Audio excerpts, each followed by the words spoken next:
La CCI métropolitaine Bretagne-Ouest gère 12 ports de pêche, dont 7 en Cornouailles.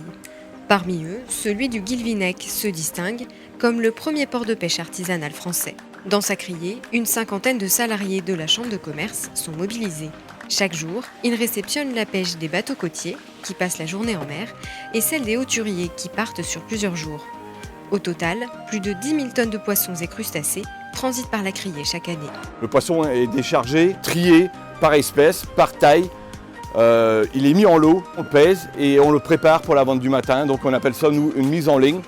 Le poisson est étalé sous criée, sur toute sa longueur. Voilà, par bateau. Chaque bateau aura son propre emplacement. Les équipes de nuit de la criée terminent par stocker la marchandise en chambre froide en vue de la vente du lendemain matin.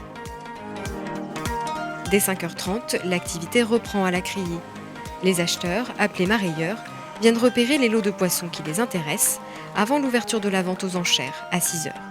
Ce sont des enchères montantes descendantes. Le vendeur lance l'enchère et si un acheteur se manifeste, il remporte le lot. Et si deux acheteurs se manifestent dans les premiers pas d'enchère, le lot peut remonter, quoi. Et c'est le dernier acheteur qui a le bouton appuyé qui remporte l'enchère. Cette méthode de vente est aujourd'hui informatisée. Il n'y a plus de crieurs. Sur l'écran de la criée, aux allures de salle de marché, on retrouve le nom du bateau, le type de poisson et le prix de départ qui fluctue en direct. Selon la demande, le tarif des poissons peut parfois subir des variations importantes d'un jour à l'autre et influencer les prochains retours de pêche. La vente d'hier, donc de jeudi, les cours se sont envolés, sur la Lotte notamment. Donc on envoie quotidiennement les cours au bateau. Ce qui fait que, quand ils ont reçu les cours d'hier, ils se sont rendus compte que ça avait bien monté. Donc 2 bateaux ont décidé de vendre aujourd'hui. Une fois la vente terminée, une partie du poisson est préparée sur place dans des magasins de la CCI loués aux marailleurs pour être vendu transformé.